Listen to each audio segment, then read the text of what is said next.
एक बार फिर से डॉक्टर नंद मेरे साथ में हैं और अब मैं उनसे पूछना चाहूंगा कि भगवान बुद्ध ने जो 5 शील कहे हैं वो शील क्या हैं और उनकी व्याख्या भी उनसे सुनना चाहेंगे हम।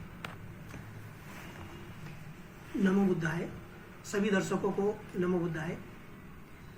तथागत बुद्ध ने हमें 5 शील दिए जो हमारे जीवन को बेहतर बनाने के लिए, उन्होंने हमें उच्चता में ले जाने के लिए 5 शील दिए संसार को।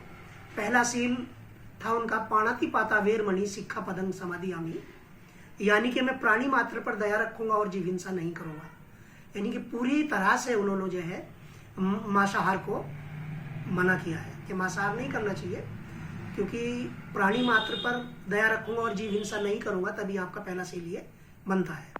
दूसरे शील में उन्होंने कहा आदिन्ना दाना वेरमणि शिक्षा पदं समाधियामि, यानी कि मैं जरूरत से अधिक संग्रह नहीं करूंगा, क्योंकि इससे लालच बढ़ता है और लालच हमारे कामों में बाधा डालता है। तीसरा है उनका मूसावादा वेरमणि शिक्षा पदं समाधियामि, मैं झूठ नहीं बोलूंगा और सब में संभाव रखूंगा। झूठ बोलने का मतलब, अगर जो आदमी झूठ बोलता रहेगा तो सत्य से वंचित रहता है और सत्य छुपा रहता है, इसलिए सच बोलो जो भी बोलना है। उन्होंने कहा है नशे के बारे में सुरा मेरे मज्जे पमादुट्ठाना वेरमणि शिक्षा पदं समाधियामि, मैं किसी भी प्रकार का नशा नहीं करूंगा। कच्ची पक्की शराब सुल्फा आदि कोई भी नशा हो उन सब से व्रत रहने का मैं ऐसा व्रत धारण करता हूं, मैं कोई नशा नहीं करूंगा।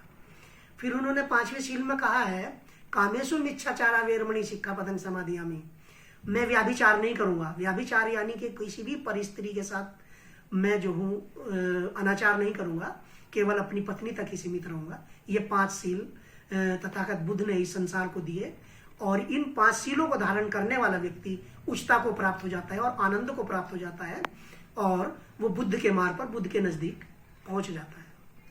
तो बुद्ध, ये जो 5 शील आपने कहे, इसके अलावा भी और कुछ आपको पता है जो भगवान बुद्ध ने कहा हो? जी जी, भगवान बुद्ध ने कहा है प्रेम करुणा और समता। प्रेम करुणा और समता यानी कि प्रेम, ये समस्त प्रकृति प्रेम में है, तो हम भी प्रकृति का एक हिस्सा है, तो हमें भी प्रेम में हमारा जो वो है, हमें भी प्रेम करना चाहिए। हर चीज से हमें प्रेम होना चाहिए, क्योंकि हम यहाँ के जड़ से, जीव से, हर चीज से संयुक्त है। और बुद्ध ने कहा है करुणा। आप करुणा अगर आपके अंदर नहीं होगी तो प्यार मुकम्मल नहीं हो सकता, करुणा से ही प्यार मजबूत होगा। और समता, हमारे अंदर समान दृष्टि होनी चाहिए।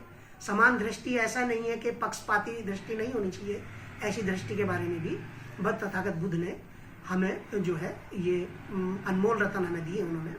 और उन्होंने 3 शरण दी, बुद्धं शरणं गच्छामि, यानी कि मैं जीवन जागृत अवस्था में होकर अच्छे होश हवास में अपने जीवन को भर दूंगा।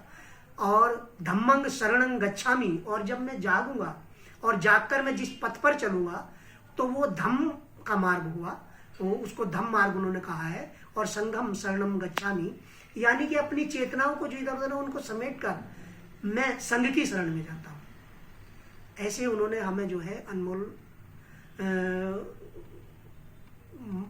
कहना चाहिए, हमें इस तरह की उन्होंने शिक्षा दी और हम अपने उसको उच्चता में ले जा सकते हैं। आपने कहा भगवान बुद्ध के पहले भी 24 बुद्ध आ चुके थे, तो क्या उस पर कुछ प्रकाश डालेंगे आप? हाँ, पहले जो उनसे पहले बुद्ध हुए हैं उनकी इतनी जानकारी मेरे को नहीं है, लेकिन मैंने पढ़ा है जहाँ तक। उनसे पहले भी बुद्ध हुए, उनके कुछ बुद्ध हुए हैं, उनके शिलालेख मिले हैं।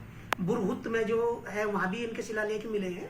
तथागत बुद्ध से पहले जो बुद्ध हुए उनके, उनमें से कुछ बुद्धों के, मैं गया नहीं हूं लेकिन मैंने सुना है। भगवान बुद्ध के भी कोई गुरु थे क्या? भगवान बुद्ध के जो जब इस सत्य की खोज में निकले तो कई उन्होंने गुरु बनाए अपने, लेकिन उनको जब सत्य का ज्ञान हुआ वो अकेले में हुआ। और उन्होंने कहा भी है जब सत्य आप पर प्रकट होगा तो वो अकेले में होगा और बड़ा सरल और शुद्ध और साफ होगा। ठीक है। और भगवान बुद्ध के बारे में और क्या कहना चाहेंगे, या भगवान बुद्ध और उनका धर्म, उसके बारे में क्या कहना चाहेंगे? समस्त संसार को बुद्ध की जरूरत है, उसके मार्ग पर चलने की जरूरत है, क्योंकि ये जितनी भी लड़ाइयाँ हैं, जितने भी बैर भाव हैं, जितनी भी ये हैं, ये सब बुद्ध को ना मानने की वजह से। जिस दिन हम बुद्ध को समझ गए, उनके प्रेम के मार्ग को समझ गए, तो समस्त संसार हमें अपना परिवार लगने लगेगा। जिस दिन हम करुण की करुणा को समझ गए और उस करुणा को हमने अपने अंतः में धारण कर लिया,